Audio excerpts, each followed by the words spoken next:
मेरी पसंदीदा कविताओं की काव्य पाठ श्रृंखला में आज आप सुनिए समकालीन हिंदी कविता के महत्वपूर्ण कवि कृष्ण मोहन झा की कविता। उनकी कविता का शीर्षक है ओ मेरी पृथ्वी। ओ मेरी पृथ्वी, यदि मेरी जिह्वा पर, मेरे कंठ में, मेरी धमनी में हवा सी सरसराती, पहाड़ी नदियों सी कल कल करती बिछलती, या तड़ित सी तमकती कौंदती उज्जर जग जग भाषा होती, तो मैं तुम्हारी दिव्यता और तुम्हारे गर्भ में पल्लवित सदा जीवन स्रोत की महिमा का बखान कर पाता, और तुम्हारे पार्थिव आलोक के शीतल वृत्त के नीचे शायद अर्जित कर पाता थोड़ी अमरता। पर मैं स्वयं अपनी भाषा से पराजित एक बधिर कवि हूं। मात्र तुम्हारी सर्जना और सम्मोहन के आगे विनीत और अवाक। मगर जब तुम्हारे हिरण्यमय अंक में उन्मत्त इस जीवन प्रपात को असंख्य रंगों, अनगिनत रूपों में नृत्य करता हुआ पाता हूं, तो अपनी विकल आकांक्षा के संगठित बिंदु पर आकर कृतज्ञता के आवेश से तिनका तिनका हो जाता हूं। जी करता है अपनी मुट्ठी में बटोर कर खुद को स्वयं छींट जाऊं वहां, रक्त को अनगिनत रंगों में सतत अनुदित करते उन प्राचीन जड़ों के पास,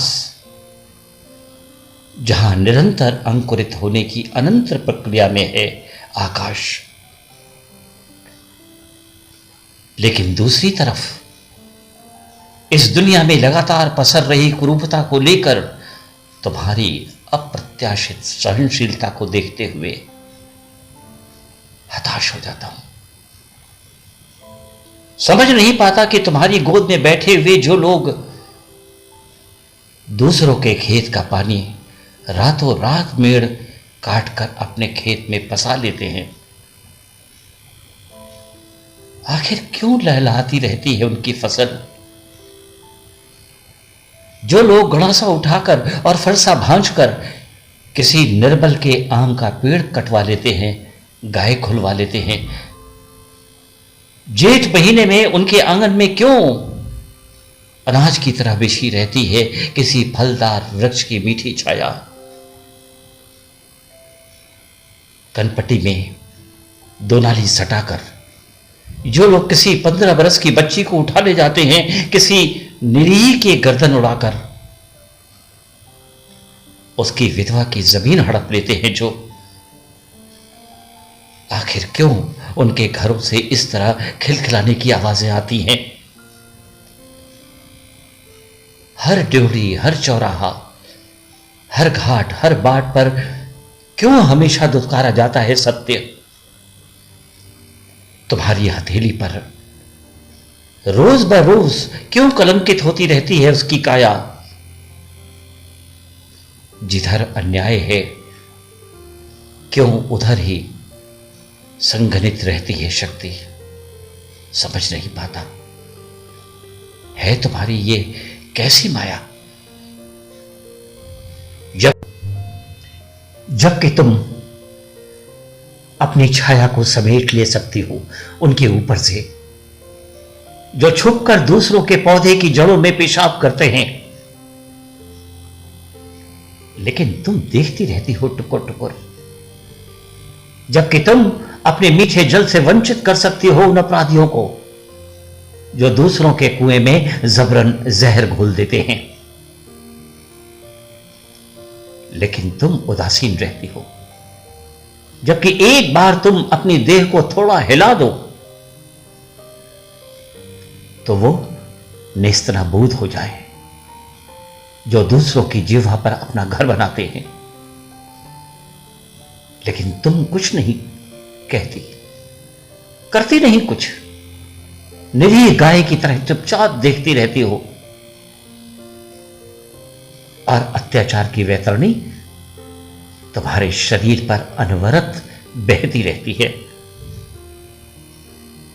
तुम्हारी इस अनैतिक चुप्पी को देखकर खिन्न रहता हूं अक्सर। मन तो करता है कभी कभी कि बहिष्कृत कर दूं तुम्हें अपने जीवन से, नहीं तो उठाकर फेंक दूं एक दिन इस ब्रह्मांड से बाहर, कहीं किसी महाशून्य के अतल में। लेकिन फिर यह सोचकर वेदना से भर जाता हूं कि तुम पहले से ही कितनी अकेली हो, अपने पिता से खरबों कोस दूर, किसी अनकिए अपराध का कोई महादंड भुगतती हुई, चांद जैसे भाई के साहचर्य से वंचित, किसी तरह करोड़ों वर्ष से प्रति क्षण मायके का चक्कर काटती हुई तुम अपने ठिठुरते एकांत में बेबस बिसूरती रहती हो। और तब इच्छा होती है मुझे कि अपनी नन्ही बेटी की तरह उठाकर तुम्हें गोद में रख लूं, तुम्हारे मुंह हाथ धुलवा दूं और फ्रॉक बदल दूं, अधखुले लटकते रिबन निकालकर तुम्हारे बाल संवार दूं और कंधे पर लेकर धीरे धीरे थपके दूं तुम्हें। ओ मेरी बेटी, मैं अपने पास लिटाकर तुम्हें रंग बिरंगी परियों की कहानियां सुनाना चाहता हूं, अपनी बरौनियों के घोंसले में तुम्हें जुगनू की तरह घोंस कर रखना चाहता हूं। इस दुनिया के तमाम पागलपन से बचाकर तुम्हें मैं अपनी आंखों के कोर में छुपा लेना चाहता हूं। ओ मेरी बेटी, इस दुनिया के तमाम पागलपन से बचाकर तुम्हें मैं अपने आंखों के कोर में छुपा लेना चाहता हूं।